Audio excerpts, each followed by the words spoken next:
যখনই কোনো গ্রহণ আসে, যারা গর্ভবতী মহিলা তাদের কিন্তু কে সাবধান করে দেয় বাড়ির বাড়ির যে বয়স্ক লোকজন আছে তারা, যে এইভাবে থাকো, এই করবে সেই করবে। মোটামুটি তোমরা সবাই জানো গ্রহণের সময় কি কাজ করা উচিত, কি কাজ করা উচিত না।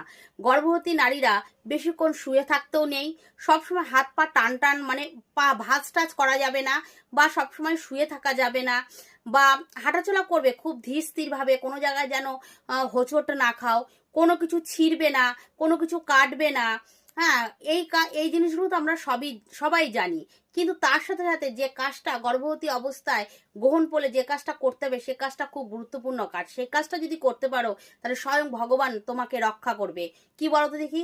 তখন আর কিছু পারো না পারো, বসে বসে হরি নাম করবে, হাতে তালি দিয়ে আস্তে আস্তে হোক, যেরকম তোমার পছন্দ হোক, গ্রহণ যতক্ষণ চলবে ততক্ষণ হরিনাম সংকীর্তন করবে। যদি হরিনাম সংকীর্তন না করতে পারো, শ্রবণ করবে, তাতেও কিন্তু মঙ্গল হবে। আর কিছু কাজ তুমি করো না করো, কিন্তু এই হরিনাম সংকীর্তন শুনবে বা করবে, তাতেই কিন্তু তোমার এবং তোমার সন্তানের কিন্তু মঙ্গল হবে। রাধে রাধে।